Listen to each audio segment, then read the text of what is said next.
অকাল বন্যায় নেত্রকোনায় ক্ষতিগ্রস্ত হয় প্রায় 1,67,000-এর বেশি মানুষ। এর মধ্যে হাওর বেষ্টিত 6টি উপজেলা বেশি ক্ষতিগ্রস্ত হয়, তলিয়ে যায় মাঠের ফসল। এমন বাস্তবতায় কোনো সরকার প্রধান হিসেবে প্রথমবারের মতো দুর্গম হাওর অঞ্চল খালিয়াজুড়ি পরিদর্শনে যান প্রধানমন্ত্রী শেখ হাসিনা। ক্ষতিগ্রস্তদের হাতে তুলে দেন ত্রাণ সামগ্রী। সব হারানোর মাঝেও প্রধানমন্ত্রীকে কাছে পেয়ে আবার আশায় বুক বাঁধেন ক্ষতিগ্রস্তরা। পরে প্রধানমন্ত্রী তার ভাষণে বলেন, আগামী ফসল না ওঠা পর্যন্ত কৃষি ঋণ আদায় বন্ধ থাকবে। হাওর অঞ্চলে আবাসিক স্কুল নির্মাণ ও গৃহহীনদের ঘর দেওয়ারও ঘোষণা দেন তিনি।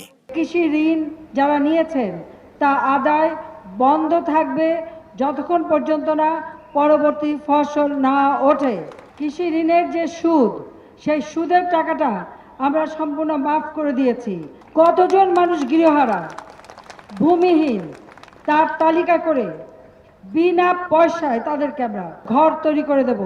মুখে ইসলামের কথা বললেও কোরআন শরীফ যারা পুড়িয়েছিল তাদের কৃতকর্মের মূল্যায়ন করে আবারও নৌকার পক্ষে রায় দেওয়ার আহ্বান জানান প্রধানমন্ত্রী। আপনাদের দোয়া চাই এবং আগামীতে যখন নির্বাচন হবে আপনারা নৌকায় ভোট দিয়ে আওয়ামী লীগকে জয়যুক্ত করবেন, যেন আপনাদের সেবা করে যেতে পারি। নতুন প্রজন্ম যাতে জঙ্গিবাদে জড়িয়ে না পড়ে সে ব্যাপারে সবাইকে সোচ্চার হওয়ারও আহ্বান জানান শেখ হাসিনা। কেউ যেন ওই জঙ্গিবাদ, সন্ত্রাস এবং মাদকাসক্ত না হয় তার জন্য ব্যবস্থা নিতে হবে। প্রত্যেক বাবা মা নিজের ছেলে মেয়ে কোথায় যায়, কার সাথে মেশে, কি করে, অবশ্যই সেটা আপনাদের দেখতে হবে। খালিয়াজুড়ি কলেজ মাঠে ত্রাণ বিতরণ শেষে পানিবেষ্টিত গ্রাম ভল্লভপুর যান প্রধানমন্ত্রী। সেখানেও ক্ষতিগ্রস্তদের মাঝে ত্রাণ বিতরণ করেন প্রধানমন্ত্রী। অতিবৃষ্টি ও পাহাড়ি ঢলে তলিয়ে গেছে বিস্তীর্ণ এলাকার 6টি উপজেলার ফসল।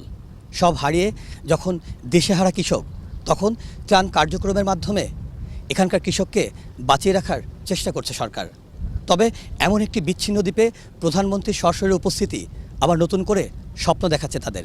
ঘুরে দাঁড়ানোর সাহস পাচ্ছে এখানকার কৃষক। মিরাজ মিজু, 21 টেলিভিশন, খালিয়াঝুড়ি, নেত্রকোনা।